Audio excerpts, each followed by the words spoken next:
আচ্ছা, একটা প্রশ্ন করি। নবীজির একজন কলিজার টুকরা মেয়ে ছিল, মেয়েটার নাম কি ছিল?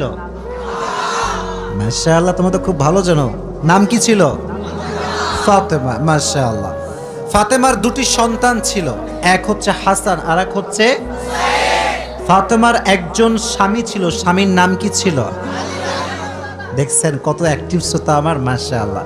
আমি নিয়ত করেছি, যেহেতু আজকের মূল উদ্যোক্তা হচ্ছে একজন নারী, তো আজকে আমরা একজন নারীর জীবন থেকে কথা বলবো ইনশাআল্লাহ। তার মানে এটা নয় যে শুধু নারীদের ওয়াজ, এটা তা নয়, বরং ফাতেমার জীবনীতেও আমাদের জন্য শিক্ষা আছে না নাই? মাশাআল্লাহ। নবীজির একজন মেয়ের দ্বারাই বংশ চলেছে, বংশের ধারাবাহিকতা চলেছে। মেয়েটার নাম ছিল ফাতেমা। ফাতেমার মায়ের নাম কি ছিল? খাদিজা। বলেন, নাম ছিল কি? ইসলামে সর্বপ্রথম নারী যে ইসলাম ধর্ম গ্রহণ করেছিল তার নাম কি ছিল? খাদিজাতুল কুবরা রাদিয়াল্লাহু তাআলা আনহা। মাশাআল্লাহ। আচ্ছা বলেন তো, ফাতেমার সম্মানটা কম ছিল না বেশি ছিল? নবীজি বলেছেন, জান্নাতে সর্বপ্রথম যেই নারী প্রবেশ করবে এবং জান্নাতের সমস্ত নারীদের যে সরদারিনী হবে তার নাম হচ্ছে ফাতেমা রাদিয়াল্লাহু তাআলা আনহা। সুবহানাল্লাহ পড়ায়। নবীজি বলেছেন, যে ফাতেমাকে কষ্ট দেয় সে আমাকে কষ্ট দেয়, যে ফাতেমাকে ভালোবাসে সে যেন আমি নবীকেই ভালোবাসে। সুবহানাল্লাহ পড়ে। এটা হচ্ছে ফাতেমা রাদিয়াল্লাহু তাআলা আনহা। ওনার নাম ছিল ফাতেমা আস-সিদ্দিকা, আবার তাহেরা, আবার আছে জুহরা। এক এক জায়গায় একটা উপাধি এসেছে, তবে ফাতেমার সম্মানকে আকাশচুম্বী সম্মান করে দিয়েছে একজন। জবান খুলে বলেন তিনি কে? এবার আসেন, ফাতেমা রাদিয়াল্লাহু তাআলা আনহা যখন বিয়ে করেছিলেন, তার বিয়ের হাদিস, এই যুবকেরা, এই তো কথা এইটা ছিল না, কথা তো এইটা ছিল না, তোমার চুপচাপ থাকবা একটু গ্যাপে, কেউ কাউকে ধাক্কা দিও না, এখানে জায়গা খুবই কম, কারণ সামিয়ারা খুবই কম জায়গায় আছে। আচ্ছা বলেন, ফাতেমার স্বামীর নাম কি ছিল?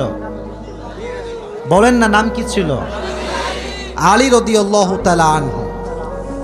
যখন ফাতেমার বিবাহের বয়স ঘনিয়ে আসলো, সর্বপ্রথম ফাতেমাকে, যুবকের হাদিসটা মনোযোগ দিয়ে শুনো, খালি ডান বাম করে মোবাইল নড়াবা না, কথা শোনো। ফাতেমার বিবাহের জন্য সর্বপ্রথম যিনি বিবাহের প্রস্তাব নিয়ে এসেছিলেন তার নাম হচ্ছে আবু বকর। তার নাম কি? আমাকে জবাব দিবেন, তার নাম ছিল কি?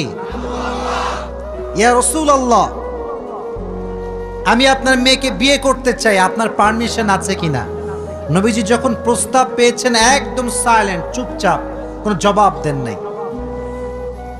আবু বকর বের হয়ে গিয়েছে। সেকেন্ড টাইম যিনি এসেছেন তার নাম হচ্ছে ওমরে ফারুক রাদিয়াল্লাহু তাআলা আনহু। নাম শুনেছেন সবাই? ইয়া রাসূলুল্লাহ, আমি আপনার মেয়েকে বিয়ে করতে চাই, আপনার পারমিশন হবে? নবীজি চুপচাপ, কোনো জবাব দেন নাই।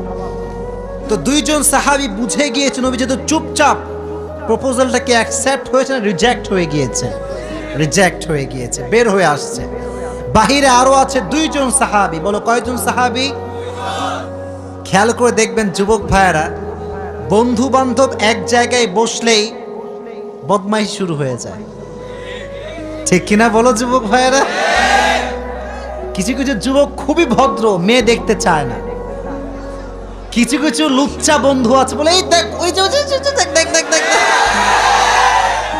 নিজে ভালো থাকতে চাইলেও বন্ধুরা ভালো থাকতে দেয় না, ঠিক না?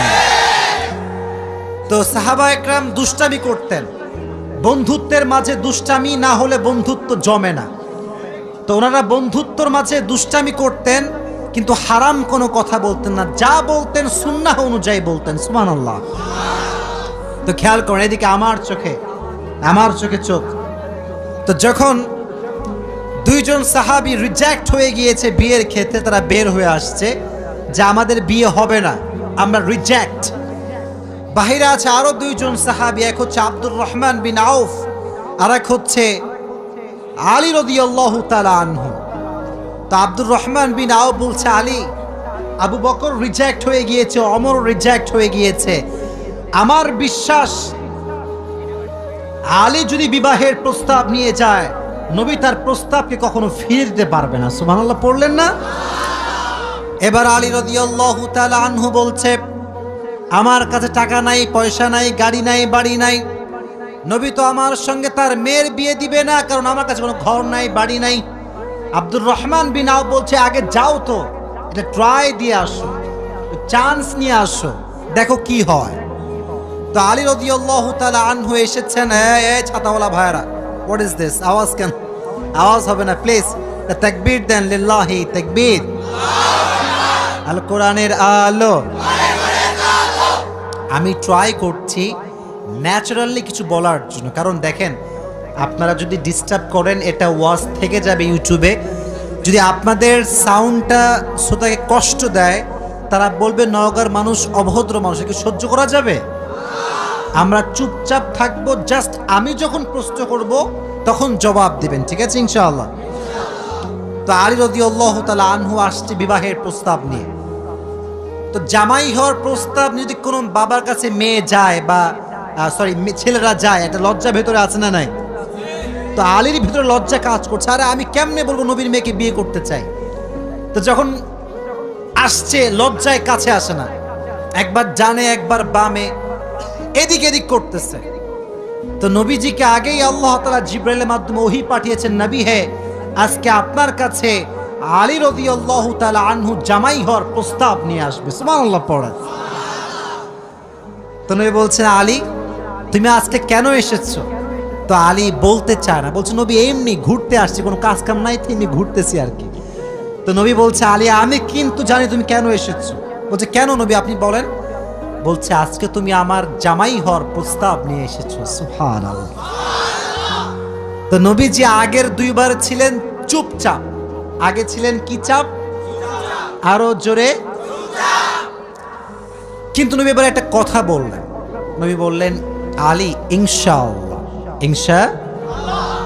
তো আলী আবার ইনশাআল্লাহর অর্থ বোঝে না, যে ইনশাআল্লাহ মানে আবার কি হবে এখানে।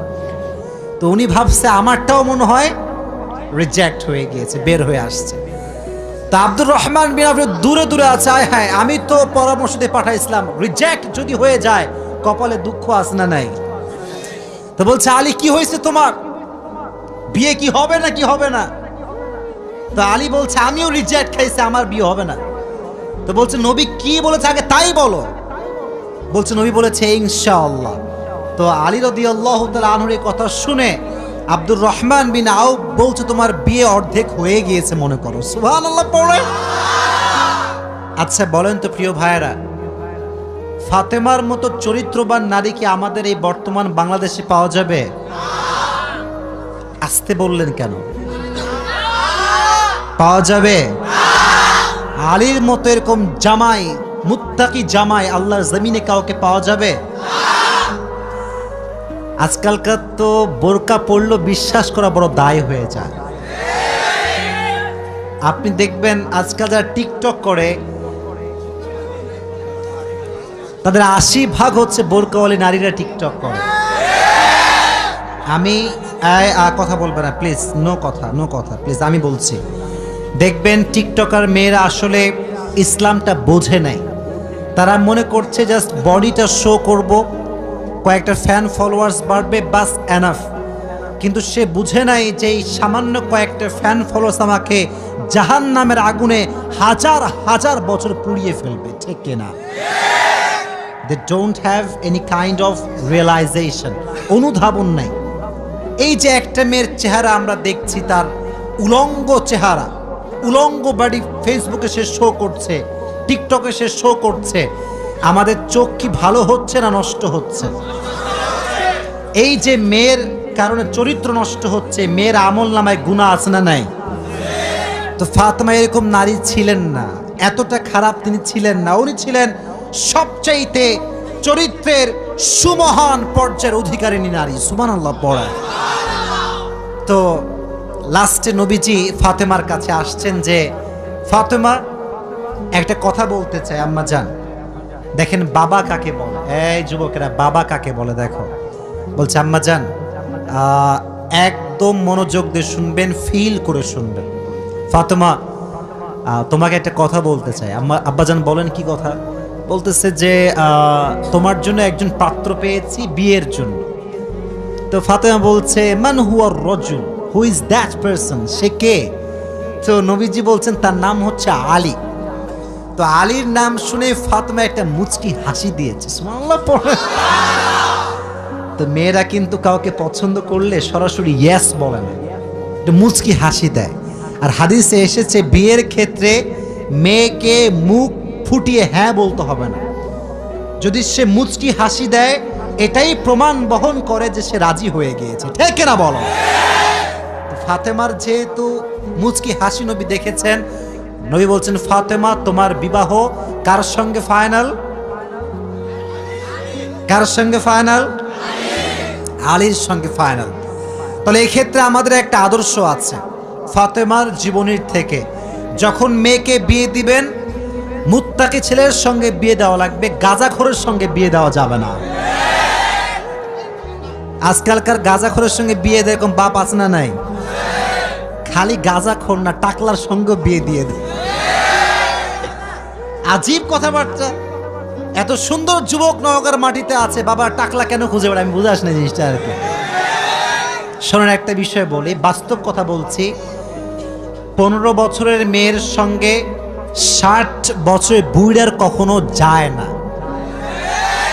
এটা মানায় না, এটার সঙ্গে পার্সোনালিটি ম্যাচ খায় না, ঠিক কিনা যুবক ভাইরা? আমি চাই যার বউ নাই সে বিয়ে করুক, বাট যুবকের মনে কষ্ট দিয়ে বিয়ে করা যাবে না। আল্লাহ বোঝার তৌফিক দান করুক, পড়া আমিন। তো যেটা বলছিলাম, বিয়ের ক্ষেত্রে মেয়ের পারমিশন নেওয়ার দরকারটা যুবক ভাইরা আছে না নাই? তো এক বাপকে বলা হলো যে আব্বাজান, থামো, কথা শোনো। কি রে? একজন বাবাকে প্রশ্ন করা হয়েছে যে আব্বাজান এই বামের ছেলেপেলেরা সব ভদ্র, এখানে সব ভদ্ররা বসে আছে, এই আওয়াজ করছো না তোমরা? চুপচাপ, একদম চুপচাপ প্লিজ। আমি কিন্তু সব সিচুয়েশন কন্ট্রোল করে কথা বলছি, প্লিজ তোমার সাইলেন্ট থাকবা। আচ্ছা, বেশি ছেড়ে গিয়েছে, মাশাআল্লাহ, তাকবীর দেন, লিল্লাহি তাকবীর। আল্লাহ মনে হয় ভাবতেছে যে না, আজকে মাহফিলটা হোক, সমস্যা কি? ঠিক না? আল্লাহ সুযোগ দিয়েছে, আমরা কাজে লাগাবো ইনশাআল্লাহ। তো আব্বাজান আপনি আপনার মেয়েকে কার সঙ্গে বিয়ে দিলেন? इसके सर पर तो बाल नहीं है।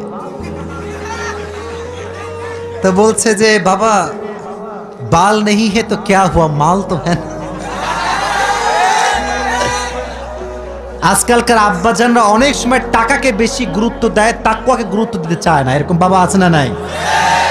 বিয়ের ক্ষেত্রে মুত্তাকি ছেলেকে গুরুত্ব দেওয়ার দরকারটা আছে না নাই? Number 1 point. নাম্বার 2, ফাতেমার জীবন থেকে আমরা 2 নাম্বার বিষয় শিখব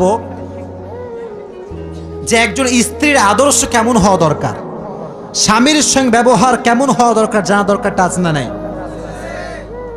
আজকালকাল দেখবেন আপনারা প্রিয় ভাইয়েরা, সারাটা জীবন স্বামী তার বউয়ের জন্য খাটে, টাকা পয়সা গাড়ি বাড়ি সব দেয়, একদিন গিয়ে বলে কি জানেন, তুমি আমারে কি দিলা, তোমার কি তুমি জীবনে করলা আমার জন্য? অমকের জামাই তার শ্বশুরকে কত কিছু দিল, আমার স্বামীটা আবুল কিছু দেয় না আমার। এরকম স্বামী বউ আছে না নাই? আজীব কথাবার্তা, এটা ঠিক না। মনে রাখবেন, জাহান্নামে সবচাইতে সেই মেয়েরা বেশি যাবে যারা স্বামীর অকৃতজ্ঞ ছিল। নাউজুবিল্লাহ পড়া। একটা অবাক করা হাদিস শোনায়। ফাতেমা এমন একজন বউ ছিলেন যিনি তার স্বামীর কাছে কোনো আবদারি করতেন না, কোনো কিছু চাইতেন না। তো একদিন স্বামী আসছে আলী, এসে বলছে এই ফাতেমা, তুমি আমার কাছে কোনো কিছু চাও না কেন? কিচ্ছুই চাও না, আমি চাই তোমাকে দিতে, তুমি নিতেই চাও না। আজকে তুমি এমন একটা কিছু চাইবা যেটা খাওয়ার জিনিস হবে, আমি তোমাকে নিয়ে এসে খাওয়াবো, আমি তোমাকে নিয়ে এসে। তো ফাতেমা বলছেন না, দরকার নাই। কি দরকার? থাক না, কোনো প্রয়োজন নাই। তো আলী আজকে নাসর বান্দা, না আমি খাওয়াই ছাড়বো আজকে, বলো কি খাবা। তো চাওয়ার একটা লিমিটেশন আছে। উনি বললেন আমার কিচ্ছু লাগবে না, জাস্ট বাজার থেকে একটা আনার নিয়ে আসবেন। কি নিয়ে আসবেন? তো আলী রাদিয়াল্লাহু তাআলা আনহু বলছে ঠিক আছে যাও, আমি যাচ্ছি তোমার জন্য নিয়ে আসবো একটা আনার। বের হয়েছেন নেওয়ার জন্য। এই মনোযোগ দিয়ে শুনবেন হাদিসটা, খুব মনোযোগ দিয়ে। বাজার থেকে একটা আনার কিনেছেন, কিনে যখন বাসায় ব্যাক করবেন, হঠাৎ করে একজন গরিব মানুষ আসছে, সে বলছে, আলী, আজ 3 দিন যাবত আমার পেটে কোনো খানা নাই, আমি বড় হত দরিদ্র মানুষ, খুবই ক্ষুধার্ত মানুষ, তুমি কি আমাকে কিছু খাওয়াতে পারবা? আলী রাদিয়াল্লাহু তাআলা আনহু এতটা দান করার মেন্টালিটি ছিল, এতটা ভালো মানুষ ছিলেন, বইয়ের কথা ভুলে গিয়েছেন, ওই আনারটাও আল্লাহর রাস্তায় দান করে দিয়েছেন। তো যখন আনার মানে হচ্ছে ডালিম, ডালিম, ডালিম। ও আচ্ছা, না বুঝতে বলা যাবে, কোনো সমস্যা নাই। আনার মানে হচ্ছে, নগরে ডালিম আছে না নাই? তোমাদের নগরে একটা বড় বাজার আছে, বাজারটার নাম কি? হ্যাঁ, ওখানে দেখবা রাস্তার বাম পাশে সবগুলো বসে না, ফলের সব দেখবা, অনেক অনেক অনেক আপনার আঙ্গুর রাখা আছে, বেদানা রাখা আছে, আছে না নাই? আপনারা বেদানাও বলেন, ডালিমও বলেন। আচ্ছা, তো উনি দান করে দিয়েছেন। তো যখন দান করে দিয়েছেন, হঠাৎ করে মাথায় আসছে, তো কার জন্য ছিল? ফাতেমার জন্য। বলেন, কার জন্য ছিল? তো মনটা খারাপ যে জীবনে বউ একবার চাইলো, তাও খাওয়াইতে পারলাম না, মানুষকে দিয়ে দিলাম। বাসায় আসছে, মনটা খুবই খারাপ। তো বউয়ের ভালোবাসা কাকে বলে খুব ভালো করে বুঝবেন। আলী যখন গেটটা খুলেছে, ফাতেমা যখন আলীর চেহারার দিকে তাকাইছে, বলছে, আলী, নিশ্চিত তুমি আমার বেদনা, আমার ডালিম তুমি আল্লাহর রাস্তায় দান করে দিয়েছো। সুবহানাল্লাহ পড়ে। তো বলছে ফাতেমা, আসলেই তাই, আমি দান করে দিয়ে আসছি। তো বলছে, আলী, তুমি যদি আমার জিনিসকে আল্লাহর রাস্তায় দান করে খুশি হও, আমি ফাতেমা তাতেই খুশি হয়ে গেলাম।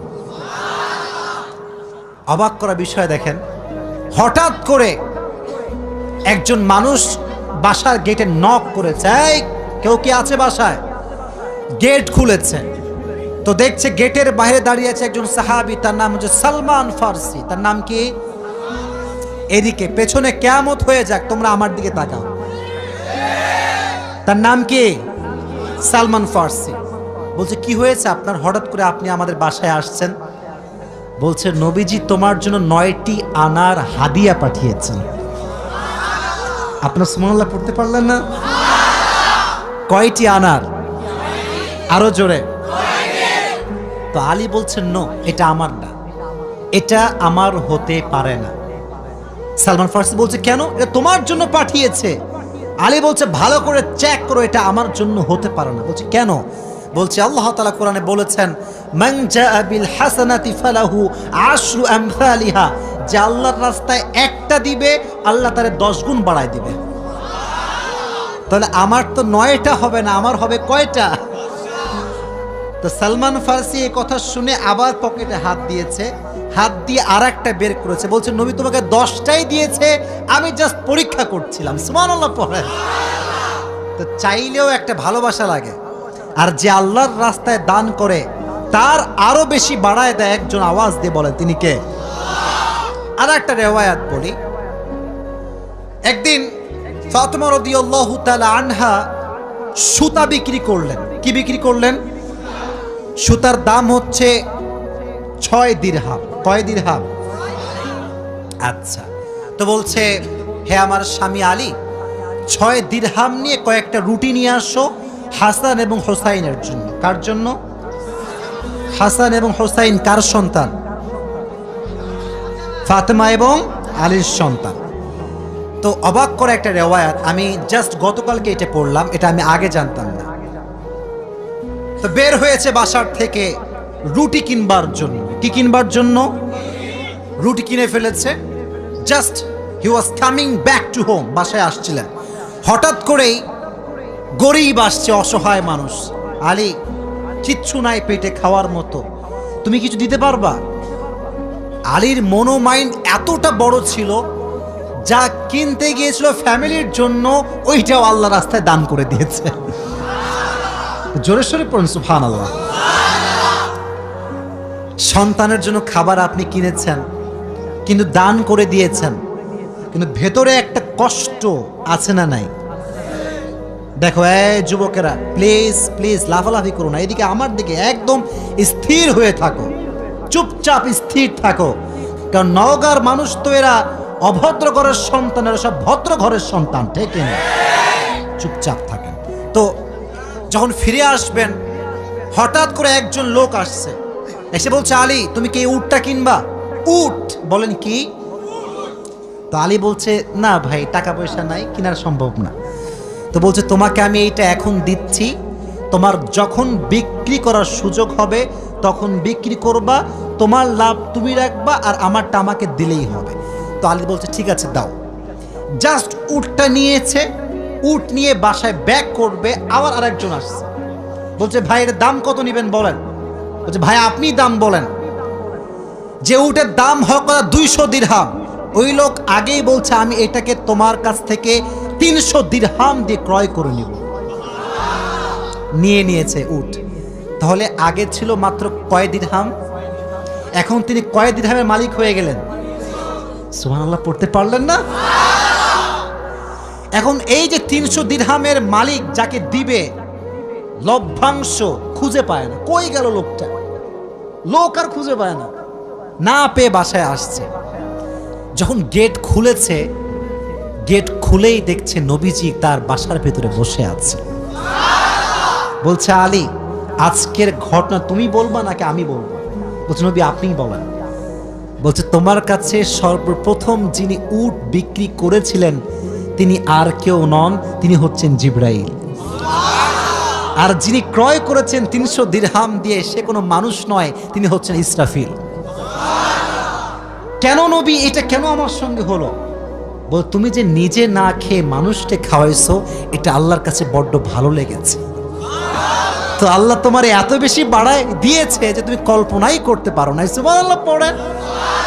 তাহলে প্রিয় ভাইরা, আল্লাহর রাস্তায় দান করার জন্য আলী এবং ফাতেমার থেকে শিক্ষা নেওয়ার দরকারটা আছে না নাই? যতটুকু পারি নিজেও খাবো, মানুষকেও দিব। নিজে খাবো, মানুষকে দিব না, এটা স্বার্থপর ছাড়া কিচ্ছু হতে পারে না। আমরা স্বার্থপর হব না, ভালোবেসে যাব। আল্লাহ ভালোবাসার মন আমাদের দান করুক, পড়না আমিন। আর একটা হাদিস, আচ্ছা বলেন তো পরিবারের, আচ্ছা এখানে সব যুবক আমার মনে হয় আমরা মধ্যবিত্ত পরিবারের সন্তান, ঠিক আছে না প্রিয় ভাইয়েরা? শোনেন একটা কথা বলি, অনেক সময় অনেক যুবকের মন খারাপ হয় যে হুজুর শখের একটা R15 নাই, শখের একটা আইফোন নাই, ঠিক আছে না প্রিয় ভাইয়েরা? শখের একটা গাড়ি নাই, শখের একটা বাড়ি নাই। অনেকের এটা কষ্ট থাকে, না বললে হবে না, এটা মানুষ হিসেবে কষ্ট লাগে, ঠিক আছে, কিন্তু মাথায় রাখবা, এদিকে হাদিস বলছি, গরিবরা মধ্যবিত্তরা বড়লোকের চাইতে 500 বছর আগেই জান্নাতে প্রবেশ করবে। এবার খুশি না বেজার? এবার হাদিস শোনা।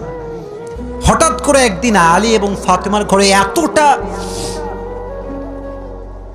এতটা অভাব, ভাত নাই, চাল নাই, ডাল নাই, কিচ্ছু নাই, একেবারে 3 দিন যাবত না খাওয়া। কয়দিন? এটাই কম মনে হচ্ছে আপনার কাছে? কম না বেশি? আপনি বিশ্বাস করেন আজকালকার যুবকরা বডি বিল্ডিং করে, ইভেন তার 6 প্যাক বডি আছে, কিন্তু রোজা রাখতে চায় না। এই এলাকায় মনে হয় নাই? খবর লাগাবেন না, আপনার ভাবিও রোজা রাখে না, খবর লাগায় না। বলবেন যে ভাবি হোয়াট ইজ দিস, রোজা রাখেন না এখন? বলছে বাবা গায়ে শক্তি নাই, দুর্বল। একদিন এক যুবককে বললাম, কি রে তুই আমার ওয়াজ শুনিস না? বলছে অবশ্যই শুনি। তাই রোজা রাখিস না কেন? বলছে যে ভাই রোজা রাখলে বডি কমে যাবে। নাউজুবিল্লাহ পড়তে পারলেন না প্রিয় ভাইরা? কয়েকদিন যাবত না খাওয়া। এবার আলী রাদিয়াল্লাহু তাআলা আনহু বাধ্য হয়ে গিয়েছেন, আর পারছেন না। বলছে ফাতেমা যাও, বাবার কাছে যাও, বলো আব্বাজান বাসাতে খাবার মতো কিছু নাই, আপনার কাছে কিছু হবে খাওয়ার মতো? আহা! ফাতেমা যখন ঘরে আসছেন, নবীজি ঘর খুলে দিয়েছেন। দেখেন বাবা এবং মেয়ের ভালোবাসা কত সুন্দর। ফাতেমা বলেন নাই যে আব্বাজান কিছু লাগবে। যখন গেট খুলেছে, মেয়ের চেহারা দেখেছে, আব্বা বুঝে গিয়েছে মেয়েটা আমার ক্ষুধার্ত হয়ে আমার কাছে এসেছে। সুবহানাল্লাহ পড়া। ডাক দিয়ে বলছে ফাতেমা তোমার অবস্থা কি বলো? কি হয়েছে তোমার? ফাতেমা রাদিয়াল্লাহু তাআলা আনহা ডাক দিয়ে বলছে, আব্বাজান, আজ 3 দিন যাবত আমাদের বাসায় কোনো ভাত নাই, ডাল নাই, চাল নাই, গোস্ত নাই, কিচ্ছু নাই। আমি আপনার কাছে একজন ক্ষুধার্ত নারী হয়ে এসেছি কিছু নেওয়ার জন্য। তো নবীজি বলছেন, এই যুবকেরা এদিকে তাকাও।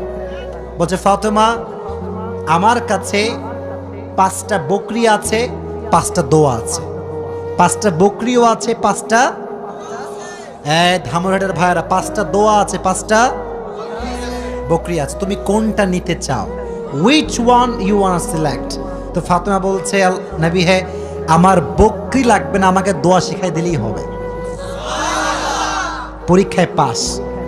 দোয়াটা আমার সঙ্গে সবাই পড়েন, সকলে আমার চোখে চোখ রাখেন, সবাই পড়েন, ইয়া আউয়ালাল আউয়ালিন, ইয়া আখিরাল আখিরিন, ইয়া যাল কুওয়াতিল মাতিন, ইয়া রাহিমাল মাসাকিন, ইয়া আরহামার রাহিমিন।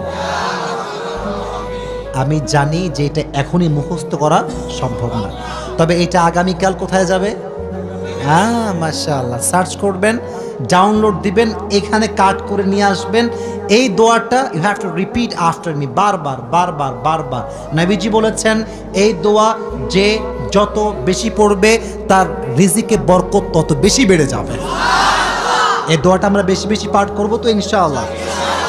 এবার ফাতেমা আলীর কাছে ব্যাক করেছে। আলী বলছে, ফাতেমা, তোমার হাতে গোস্ত কোথায়? ভাত কোথায়? খাবার কোথায়? তোমার হাত তো খালি, কোথায় আমার খাবার? তুমি তো খালি হাতে ফিরে এসেছো। বলছে, আলী, আমার হাত খালি না, আমার হাত ভরপুর আছে। বলছে, কিভাবে? বলতেছে যে, যাহাবতু লিদ-দুনিয়া ওয়া জিতু বিল আখিরাহ। আমি নবীর কাছে দুনিয়া চাওয়ার জন্য গিয়েছিলাম, নবী আমাকে আখিরাত দিয়ে ফিরাই দিয়েছে। আমি আখিরাত নিয়ে তোমার কাছে এসেছি। তো আলী এবার নিজেই আসছে। ডানের যুবকরা, কিরে আমার দিকে তাকাও। এবার নিজে কে আসছে? আলী। পরে এবার কে আসছে? নবী হে, অভাব, খাবার দাবার কিচ্ছু নাই। নবী এবার সংখ্যা বাড়ায় দিয়েছে। বলছে, আমার কাছে 5000 বকরি আছে আর 5টা দোয়া আছে, তুমি কোনটা চাও? আলী বলছে, নবী, 5000 বকরি নয়, 5টা দোয়া হলেই চলবে। কতটা আল্লাহর উপরে ভরসা চিন্তা করেন। আমার মতো আপনার মতো মদন হইলে আগে বকরি দেন, তারপর দোয়া দেখা যায়, ঠিক কিনা যুবক ভাইরা? বড় শুধু এইটা, বিপদে পড়লে মানুষ সুদও খায়, ঘুষও দেয়। আল্লাহর উপরে ভরসা করে কিছু থামবে, দোয়া করবে, তাহাজ্জুদ পড়বে, এই সবর মানুষের মাঝে নাই, ঠিক কিনা যুবক ভাইরা? বল। এজন্য আমাদের অভাব আসলে, দুঃখ আসলে আমরা ভরসা করব একজনকে। আওয়াজ দিয়ে বলেন, তিনি কে? আপনারা মনে হয় বিরক্ত হয়ে গেছেন, আমি দোয়া করে দেব, তাই না? না না, বিরক্ত হয়ে গেছেন মনে হয় না। আসলে খুব ভালো লাগলো এই বিষয়টা, যে আপনারা এতটা আগ্রহী যে বৃষ্টি হচ্ছিল তা আপনারা জান নাই। এটাই প্রমাণ করে নওগাঁর মানুষ ইসলাম প্রেমিক মানুষ, কোরআন প্রেমিক মানুষেরা। এই প্রমাণ দেওয়া যাবে তো ইনশাআল্লাহ? বেশি না, আর কিছু কথা বলবো, দোয়া করেই আমরা বাসায় ফিরে যাবো ইনশাআল্লাহ। আর যেহেতু মুক্তা চৌধুরী সহ যারা এই প্রোগ্রামটা অ্যারেঞ্জ করেছেন, এটার পেছনে অনেক কষ্ট আছে, অনেক মেধা আছে, অনেক শ্রম আছে। এই যে একটা প্যান্ডেল আপনারা করেন, বিশ্বাস করেন অনেক কষ্ট আছে। এই যে স্টেজ, এই যে মাইক্রোফোন, চেয়ার, এই সব কিছু সাজাতে অনেক কষ্ট করতে হয়। আমরা যারা বক্তা আছি, আমরা বড় সেলফিশ, আমরা বড় স্বার্থপর। আমরা আসি এমন একটা ভাবেই বাঁচি না আমরা, ঠিক কিনা প্রিয় ভাইরা? বলো। মানে আমাদের ভাব দেখলে মনে হয় আকাশ থেকে নেমে আসছি আমরা। কিন্তু আমাদের উচিত, একদিন যাচ্ছি যেহেতু, কলিজার ভেতর থেকে সবাইকে ভালোবাসতে হবে, এটা আমাদের অধিকার, ঠিক না বলা? সো আমি চাইলে কিন্তু শুধু দোয়া করতে পারতাম, যে বৃষ্টি হচ্ছে দোয়া করে দেবো, না। আমি ভেবেছি এইটা, যেহেতু আপনারা আমাকে ভালোবাসেন, আমাকেও ভালোবাসার মান রাখতে হবে, ঠিক না? তো আমি যে কথাগুলো বলবো এখন একটু মনোযোগ দিয়ে শুনবেন, ঠিক আছে ইনশাআল্লাহ? আচ্ছা, এখান থেকে যে সাউন্ড, এটা কি বাসায় যাচ্ছে? আশেপাশে যে বাসাগুলো, মানে আমার বোনরা তো শুনতে পাচ্ছে, তাই এখন যা বলবো এটা বোনদের জন্য গুরুত্বপূর্ণ হবে। আচ্ছা শোনেন, একটা কথা আমি আপনাকে, এই যুবকেরা প্লিজ আমার দিকে তাকাও, প্লিজ। আর কতবার বড় লাগে, প্লিজ আমার চোখে চোখ রাখো।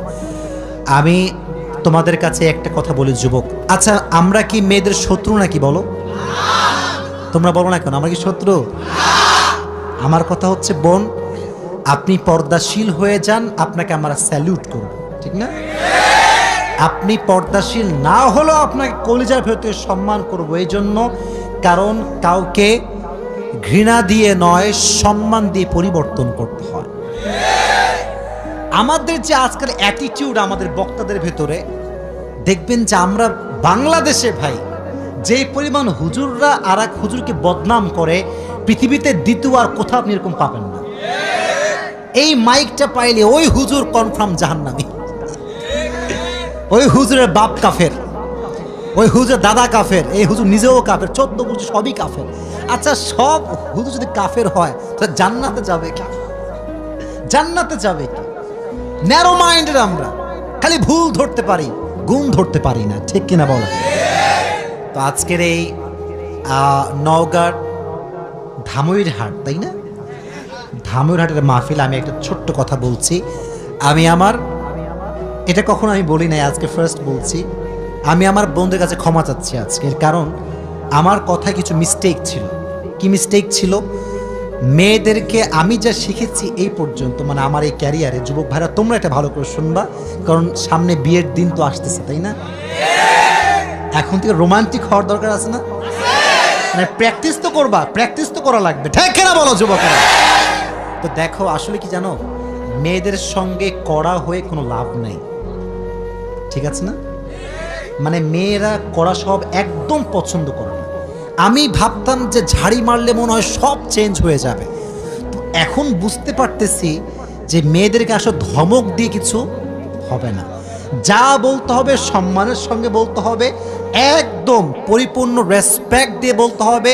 মেয়েরা দেখবা অটোমেটিক্যালি পরিবর্তন হয়ে যাবে, ঠিক না বলা? এটা আমি শিখেছি তারিক জামিলের থেকে। নাম শুনছেন আপনারা? পাকিস্তানের একজন টপ ফেমাস স্কলার, দেখবেন সাদা পাগড়ি পরে, দেখছেন মনে হয় আপনারা ইউটিউবে, ফেসবুকে। তো উনি বললেন যে अगर किसी को दीन में लाना चाहते हो तो जबान की बोल को मीठा बनाओ। উনি বললেন যদি কাউকে দিনের পথে নিয়ে আসতে চাও, তোমার কথা হবে মধুর মতো মিষ্টি। সুবহানাল্লাহ পড়ো। তিতা কথা দিয়ে কিছু করা যায় না। আপনি দেখবেন যে আমি অধমের কথা এমন এমন যুবকরা শোনে যার এক পাশে চুল আছে আর এক পাশে চুল নাই, খুব স্টাইলিশ ছেলেগুলো আমার কথা শোনে, তো রাস্তায় দৌড়ায় দৌড়ায় আসে, এই কি ব্যাপার, তুমি আমার কথা শোনো, তোমার তো আমার সঙ্গে আসলে যাওয়ার কথা না। বলছে হুজুর আপনি যা বলেন এটা আমার সঙ্গে যায়, যায় না? এই যে আমি বলি ছ্যাঁকা খেয়ে বেকা হওয়া যাবে না, কথা বাস্তব না অবাস্তব? আমি এটা বলি কেন জানেন? আমি ভাবি এই কথা, আমি হুজুর, আমাকে আমার মতো চিন্তা করলে হবে না, আমাকে ওই যুবকটার মতো চিন্তা করতে হবে যে যুবকটা এখন ভবিষ্যতে খারাপ পথে যেতে চাচ্ছে, তাকে আমার জায়গায় নিয়ে আসতে হবে। আমি হুজুর মানুষ, আমার চিন্তা একরকম, যুবকের চিন্তা আর এক রকম। আমি চিন্তা করি দিন কেমন করে মানা যায়, আর যুবক চিন্তা করে টিকটকে ফলোয়ার কেমনে বাড়ানো যায়। চিন্তার মাঝে পার্থক্য আছে। আমাকে যদি একে মোটিভেট করতে হয়, আমাকে তার জায়গায় যাওয়া লাগবে। আচ্ছা একটা এক্সাম্পল দিই, দেখবা অভিনয় যারা করে, রাগটা করছেন নাকি আপনারা? কথা কি আমি অবাস্তব বলছি না বাস্তব বলছি? হারাম তো হারাম, এখানে কোনো আপোষ নাই, কিন্তু অভিনয়ের ক্ষেত্রে একটা বিষয় খেয়াল করবেন, যারা যে অভিনয় করে ওই ক্যারেক্টারে চলে যায়। ওই ক্যারেক্টার মানে সে একজন প্রতিবন্ধী, তার ক্যারেক্টার এইটা, আমাকে প্রতিবন্ধীর মতোই বিহেভ করতে হবে। তো আমি যখন হুজুর এখানে বসে আছি, আমাকে বুঝতে হবে আমার সামনে সব শ্রোতা হুজুর নয়, এক একজন এক এক জায়গায় পড়াশোনা করেছে, কেউ স্কুলে, কেউ কলেজে, কেউ ভার্সিটিতে, তাই না? তো চিন্তাধারা পরিবর্তন হবে। আমাকে কথা বলতে হবে আজহারির মতো, কারণ আজহারি যখন কথা বলে একজন আলেমও যেমন শোনে, একজন প্রফেসরও সেই কথা শোনে। আমাদের চিন্তা পরিবর্তন করতে হবে। তো যেটা বলছিলাম, বোনদের ক্ষেত্রে মারামারি করে কোনো লাভ নাই, সম্মান দিয়ে পরিবর্তন করতে হবে, ঠিক কিনা প্রিয় ভাইরা? এবার আসেন হাদিস থেকে কথা বলি। তাকবীর দেন সবাই মিলে, লিল্লাহি তাকবীর, আরো জোরে লিল্লাহি তাকবীর। কিছু কিছু মেয়ে আছে দেখবেন গায়ে পড়ে ঝগড়া করে, এটাও খোটা দিয়ে বলছি না, সম্মানের সঙ্গে বলছি। আমি দেখেছি মাঝে মাঝে কিছু কিছু মহিলা, এদের কথা শুনলে মনে হয় ভাই 10 হাত দূরে পালায় যায়, খাইস্টা টাইপের একেবারে। আবার দেখবেন যে মাঝে মাঝে রিক্সাওয়ালার সঙ্গে তুমুল ঝগড়া, কে রে এক মহিলা দ্বারা ঝগড়া করতেছে, খুবই ঝগড়াটি হয়। কিছু কিছু মহিলা আছে দেখবেন, আর কিছু কিছু মেয়ে আছে দেখবেন স্বামীর সঙ্গে গায়ে পড়ে ঝগড়া করে, গায়ে পড়ে। স্বামী এসে বলছে যে দেখো তোমাকে শাড়ি পরে অনেক সুন্দর লাগছে মাশাআল্লাহ।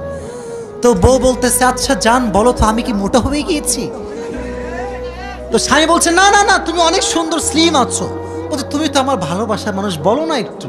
বলছে না না তুমি মোটা হওনি, তুমি চিকন ঠিকই আছো। বলছে মিথ্যা কথা না, সত্য কথা বলো, আমি তোমাকে ভালোবাসি, কিচ্ছু হবে না।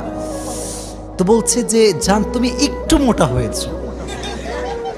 বাস আগুন লেগে গেল, ও আমি মোটা হয়ে গেছি তাই না? মানে স্বামী ঝগড়া লাগাবে না, মেয়েটা ইচ্ছা করে ঝগড়া লাগায়, ঠিক কিনা বল? হাদিসে এসেছে ফাতেমার সঙ্গে আলীরও ঝগড়া হতো মাঝে মাঝে, বাট এটা মিষ্টি ঝগড়া ছিল। আলী রাগ করলে ফাতেমা মানায় নিত, ফাতেমা রাগ করলে আলী মানায় নিত। সুবহানাল্লাহ বলেন। কিন্তু একদিন ঝগড়াটা একটু বেশি হয়ে গিয়েছে। আলী এত রাগ, বাড়িতে থাকবো না, যা, বাড়ি থেকে বের হয়ে গিয়েছে। তো এখন এইদিকে কই কথা বলবেন। ফাতেমার ঘরে নবীজি আসছেন বেড়াবার জন্য, যে আমার মেয়ের কি অবস্থা। গেট খুলেছে, দেখছে মেয়ে আছে, জামাই নাই। ফাতেমা এই না আলী, আলী কোথায়? ফাতেমা কথা কয় না, ভয়, যদি বলি ঝগড়া আছে অবস্থা খারাপ হয়ে যাবে। তো ভাবতেছে মিথ্যা কথা বলা যাবে না, বলছে আব্বাজান আলীর সঙ্গে একটু ঝগড়া লাগছে, আলী রাগ করে চলে গিয়েছে। অন্য শ্বশুরে কি বলতে, হ্যাঁ এত বড় সাহস আমার মেয়ের সঙ্গে ঝগড়া, ও ঠ্যাং আজকে ভেঙে দিব। নবীজি এই কথা বলেন নাই। নবীজি নিজে লাঠিতে ভর করে জামাইকে খুঁজতে বের হয়ে গিয়েছে। আলী কোথায় খুঁজে পায় না, খুঁজে পায় না। হঠাৎ করে দেখছে আলী মসজিদে নববীর পাশে শুয়ে আছে মাটির উপরে। কিসের উপরে? আর নিচে একটা চাদর আছে। তো যেহেতু মাটি লেগে গিয়েছে, নবী ডাক দিয়ে বলছে ইয়া আবা তুরাব, হে মাটির বাবা। এর উদ্দেশ্য আমি ব্যাখ্যাটা বলছি, দেখবেন। এই এদিকে তাকান। মনে করেন আপনার বন্ধুর সঙ্গে আপনার রাগারাগি হয়েছে, কিন্তু আপনি চাচ্ছেন এমন একটা ভাব করতে যে কিছুই হয় নাই। মনে করেন আপনার ফ্রেন্ড আপনার একটা স্যাড পোস্টে হাহা রিয়েক্ট মারছে, তো রাগ লাগে না মাঝে মাঝে, শালা আমি মরি কষ্টে তুই শালা হাহা মারিস? লাগে না, কষ্ট লাগে না? তো এখন আপনি আসছেন রাগ নিয়ে, কিন্তু আপনার বন্ধু যেন আমার ফ্রেন্ড রাগ করেছে, একে সামলাইতে হবে। বলছে বন্ধু তুই যে মেয়েকে পছন্দ করি তার নাম্বার আমি পেয়ে গিয়েছি। তো দেখবেন যে এই বন্ধু বলবে যে শালা যেহেতু পেয়ে গেছে রাগ করা যাবে না। ঠিক আছে না প্রিয় ভাইরা? কারণ রাগ করলে আমার আর বিয়ে করা হবে। তো নবীর টেকনিক দেখেন, কথা কি মারপ্যাচ বোঝা যাচ্ছে? নবীর টেকনিক দেখেন। নবী জানে যে আলীর সঙ্গে ফাতেমার কি হয়েছে, ঝগড়া। কি হয়েছে? আরো জোরে কি হয়েছে? তো আলীকে এমন ভাবে ডেকেছে ইয়া আবা তুরাব, মানে ও জামাই সাহেব কি খবর, কি করেন? মানে আমি কিছু জানি না, কোনো সমস্যা না, আসেন, কিছু হয় নাই, আসেন। তো আলী ভাবতেছে নবী মনে হয় জানে না, কোনো সমস্যা নেই, চলেই নবীর সঙ্গে যাওয়া যায়। তো নবী এদিকে তাকান, প্র্যাকটিক্যালি বোঝেন, আমি অ্যাক্টিং করে বোঝাচ্ছি, অভিনয় করে। নবীজি বললেন আলী ওঠেন, নিজে জামাইয়ের হাত ধরে উঠালেন। সুবহানাল্লাহ পড়েন। গল্প করতে করতে জামাই শ্বশুর যাচ্ছে বাড়ির দিকে। এদিকে বাসায় আছে কে? বাসায় আছে কে? নবীজি গেট নক করলেন, ফাতেমা তুমি কোথায়, বের হও। ফাতেমা গেট খুলেছেন। ফাতেমা একটু হোপ মেরে আছে, মানে রাগ, স্বামীর উপর একটা মিষ্টি রাগ। নবীজি বুঝে গেছেন যে ফাতেমা রেগে আছে। আলীও তাকাচ্ছে না। ভালোবাসার রাগ আর কি। ভালোবাসা হচ্ছে এমন একটা জিনিস, এখানে রাগ না থাকলে, অভিমান না থাকলে ভালোবাসা জমে না আসলে, ঠিক না প্রিয় ভাই? আচ্ছা, তো নবীজি বলছেন ফাতেমা এই দেখেন, এদিকে তাকান, এদিকে তাকান। ফাতেমা ডান পাশে বসো। আলী আমার কাছে আসো, রোম্যান্টিক সিন ম্যান, বামে বসো। তো বলছে আলী তোমার হাত দাও, ফাতেমা তোমার হাত দাও, এবার আমার বুকের দিকে তাকান, এই যেখানে নবীজি ফাতেমার হাত এখানে রাখলেন নিজের বুকের উপরে, আলীর হাত তার উপরে, আর নবীজি এই দুইটা হাতের উপর নিজের হাতটা রাখলেন।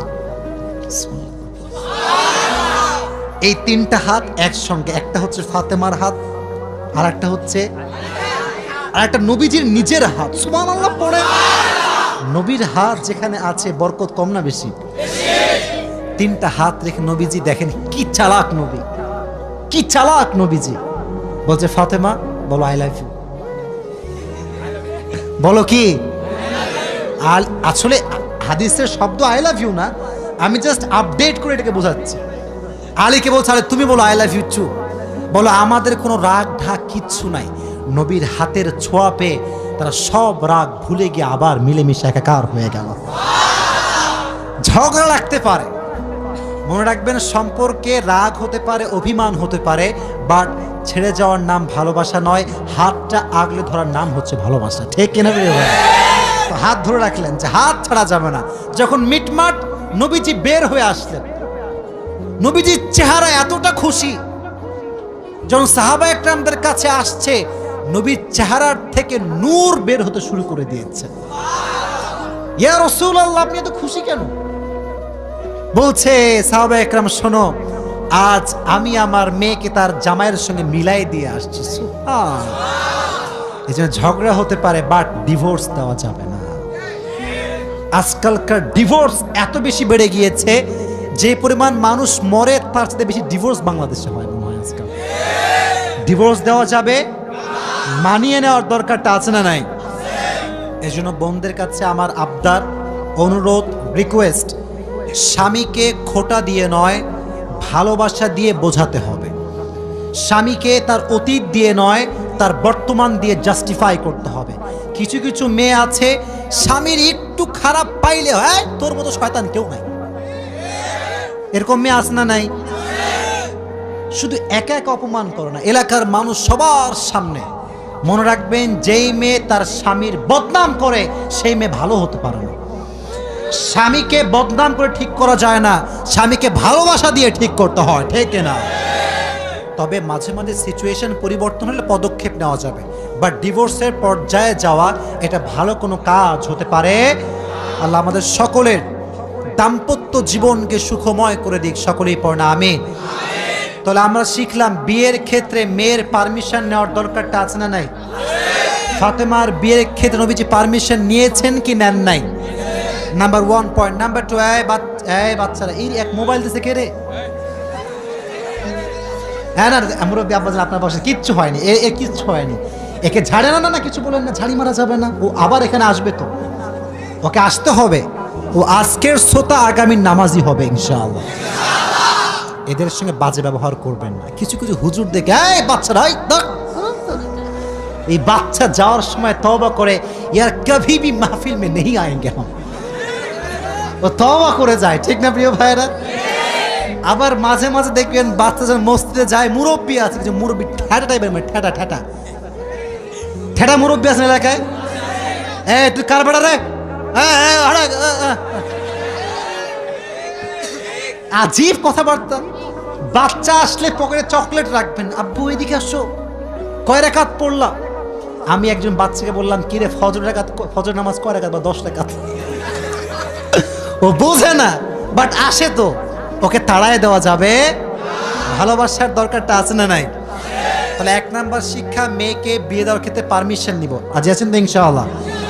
2 নাম্বার, যতই অভাব হোক না কেন আল্লাহর রাস্তায় দান আমরা করবো তো ইনশাআল্লাহ। আর মেয়ে যখন স্বামীর কাছে কিছু চাইবে, খারাপ ভাষায় চাইবে না ভালো ভাষায় চাইবে? ভালো ভাষায়। আচ্ছা, লাস্ট নাম্বার সেটা হচ্ছে আমরা যখন বিয়ে করব যতই ঝগড়া হোক সমাধান করে নিব, কেউ কাউকে ছেড়ে যাওয়ার চেষ্টা করব। আমি অধম যা যা বলেছি, যতটুকু বলেছি আল্লাহ তাআলা সবাইকে সে অনুযায়ী আমল করার তৌফিক দান করুন, সকলেই পড়না আমিন। আসলে যেহেতু আজকের প্রোগ্রামটা একটু অনাকাঙ্ক্ষিত হয়ে গিয়েছে, আপনারা যদি বসে থাকতেন, আমি যদি কথা বলতাম, মজাই হতো আলাদা, তাই না আজকে? তবে আমরা দুঃখ পাইনি, আমাদের ভরসা আশা একজনের উপরে, তিনি কে? আমি এটা বিশ্বাস করি, বিশ্বাস করেন, এটা হয়েছে, এটাই মনে হয় ভালো হয়েছে। মানে আল্লাহ যা চাইছে ভালোর জন্য তো চাইছে, তাই না? আমি একটা কথা বলি, লাস্ট কথা। কালকে আমার প্রোগ্রাম ছিল সাতক্ষীরা, নাম শুনছেন? খুলনার সঙ্গে হচ্ছে সাতক্ষীরা, যশোর পার হয়ে যাওয়া লাগে। আমি আমার বাস্তবিক কথা বলছি, আল্লাহ ভালো চায় বলেই সব কাজ করে। আমার ইচ্ছা ছিল যে সুন্দরবন কখনো যায়নি, আমি কিন্তু খুলনা জন্মগ্রহণ করছি, আপনারা জানেন খুলনাতে, আমার জন্ম হচ্ছে খুলনাতে। তো ভাবলাম যে এবার সাতক্ষীরা মাহফিল করব, অবশ্যই সুন্দরবনটা দেখেই আসবো। আমি শুক্রবার জুমা পড়িয়েছি হচ্ছে গাইবান্ধা, কোথায়? মানে গরুবান্ধা, গাইবান্ধা আর কি। আচ্ছা, জুমা পড়িয়ে ভাবলাম, আমি বলছি যেটা ভালো করে বুঝবেন, এটা আমি মজা করার জন্য বলছি না, শিক্ষা আছে এখানে। তো গাইবান্ধার থেকে আপনার সাতক্ষীরা হচ্ছে প্রায় 12 থেকে 14 ঘন্টার জার্নি। কম না বেশি ভাই? অনেক দূর। কিন্তু বিশ্বাস করুন, আমার নিয়ত হচ্ছে গাইবান্ধার থেকে সোজা যাবো একদম খুলনা সুন্দরবন। নাটোরে যখন আসছি, নাটোর থেকে 2টা ট্রাম, এক হচ্ছে সাতক্ষীরা আর এক হচ্ছে রাজশাহী। তো আমার পিএস বলছে, ভাই আমার বউ আছে, বাড়ি যাওয়া লাগবে। তো এই কথা শুনে আমরা খুব রাগা, সুন্দরবন ঘুরবো, কিসের বউ, এখন কোনো বউ হবে না। তো যাই হোক, পরে গিয়ে আমরা বললাম ঠিক আছে চলেন রাজশাহীতে যাই। কিন্তু আমার ড্রাইভার সাহেব বলছে, হুজুর আমার বউটা সব অন্য জায়গায় গেছে, আমি যেতে পারবো না।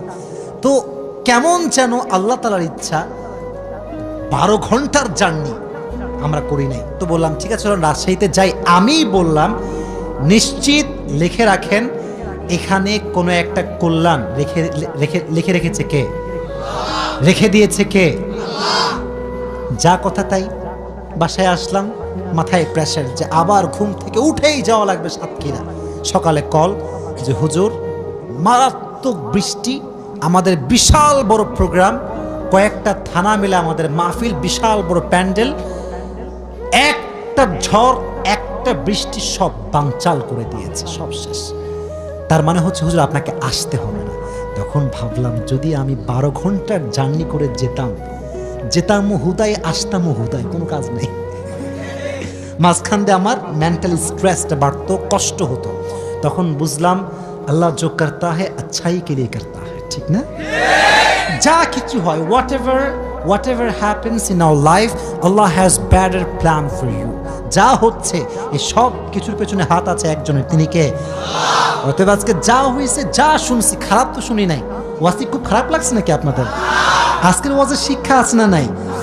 মানে আজকের ওয়াজটা এমন একটা ওয়াজ আমার লাইফে আমি করলাম, যে ওয়াজে যুবকদের জন্য শিক্ষা আছে, মেয়েদের জন্য শিক্ষা আছে, বাবাদের জন্য এইটা শিক্ষা আছে, টাকলা নয়, সরকারি নয়, গাঁজাখোর নয়, মুত্তাকি ছেড়ে দিয়ে আপনার মেয়েকে বিয়ে দেওয়া লাগবে। ঠিক আছে? আমি যতটুকু বলেছি, যা যা বিয়ের ব্যবস্থা করতে হবে নাকি? আচ্ছা তোমরা, আমি বলি খালি চিল্লা ছেলেমেয়ে দাও। তোমরা এসএসসি এক্সাম দিবা, কে কে এসএসসি আগে দিয়েছো বা দিবা? দিয়েছো? এসএসসি এক্সাম চলছে, এরকম কেউ কি আছে নাকি? তোমাদের পরীক্ষা বাদ দিয়ে ওয়াজ শুনতে আসছো?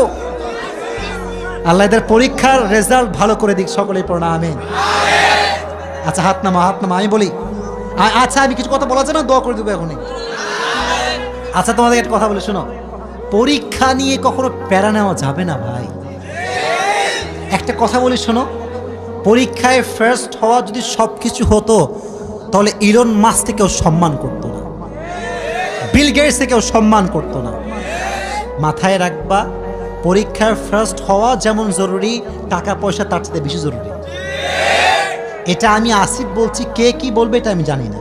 আমি আমার বাস্তবিক অভিজ্ঞতা বলছি।